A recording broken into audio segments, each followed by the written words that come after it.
Anykščiai – vienas kultūrinio turizmo centrų Lietuvoje, tačiau ilgą laiką šiame rajone meniniai veiklai plėtoti nebuvo sudarytos palankios sąlygos. Pastaruoju metu situacija visiškai pasikeitė. ES struktūrinių fondų investicijomis įkurtas menų inkubatorius, kuriame vykdo veiklą ir plėtoja verslą 12 skirtingų sričių menininkų.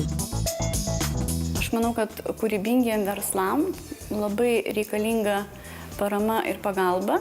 Ir tuo pačiu jų pačių bendravimas, turėjimas bendros erdvės, kur jie galėtų dalintis idėjom, mintim ir nuo to jų verslai, jų kūryba darosi tik tai konkurencingesni, jie gali daugiau uždirbti, o visuomenė turi galimybės, ypač provincijos visuomenė, daugiau galimybių pamatyti tuos kūrinius.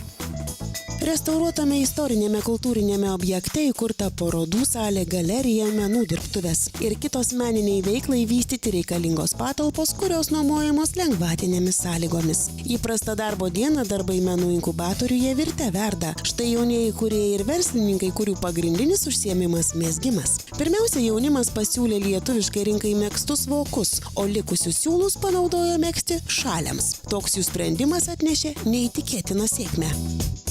Kadangi turėjom krūvą lino verpalų, tai kažką pabandėm numegzti, tai buvo būtent lininis šalis. Su juo dalyvavom pernai metais, 2014, Rinkis prekė lietuviška parodoje.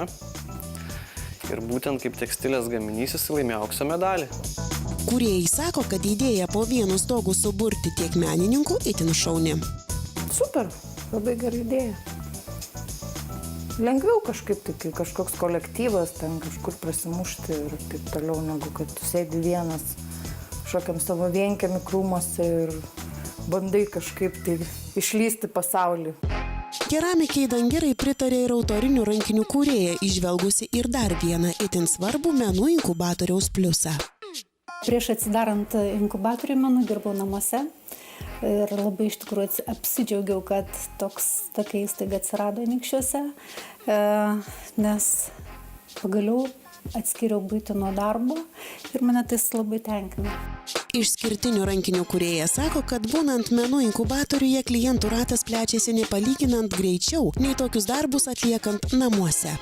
Klientai lengviau randa vien dėl to, kad tai yra plačiai nuskambėjęs inkubatorius Lietuvos mastu. Daug atvažiuoja grupių iš įvairių savivaldybių, tiesiog mokyklų, universitetų, kitų įstaigų ir labiau matome esame. Natūralios rankų darbo kosmetikos kūrėja ir gamintoja Renata vardina ir dar vieną labai svarbią menų inkubatoriaus atliekamą funkciją. Gaminti produktą yra viena, bet parduoti jį, pasiūlyti pirkėjui yra visai kas kita. Ir mes šitoje srityje žinių neturėjom.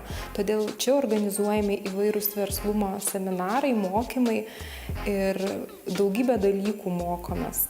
Kaip tas produktas turi atrodyti, kaip jis turi pasiekti pirkėją. O štai fotografė Ieva inkubatoriumi susižavėjo ir dar dėl vieno itin didelio pliuso. Pasirodo, čia menininkai turi galimybę išsinuomoti reikiamą darbui įrangą.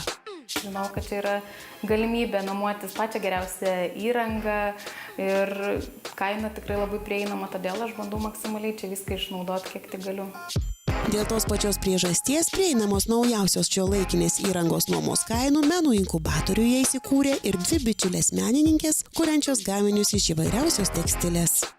Aišku, sugundė inventorius, nes norisi būti ne tik tai, kad menininku, bet ir tuo praktiku, kuris vaikam ten idėjas, tas teorinės ar kažką tai žinias duoda, bet kai pats nepačiupinėjai, tai vėl visai kas kita, tai norėjosi vat ir to. Ilgą laiką aš gyvenau Belgijoje, buvau, tarkim, namų šeimininkė ir laisvalaikiu pradėjau siūti. Ir tas siuvimas išsirutuliojo į tokį kaip hobį plus darbą. Ir grįžus dabar į Lietuvą, tiesiog susiradau šitas patalpas. Pasiprašiau, kad kolegė priimtų kartu, nes laisvų nebėra ir mes dabar abidvi kartu čia darome.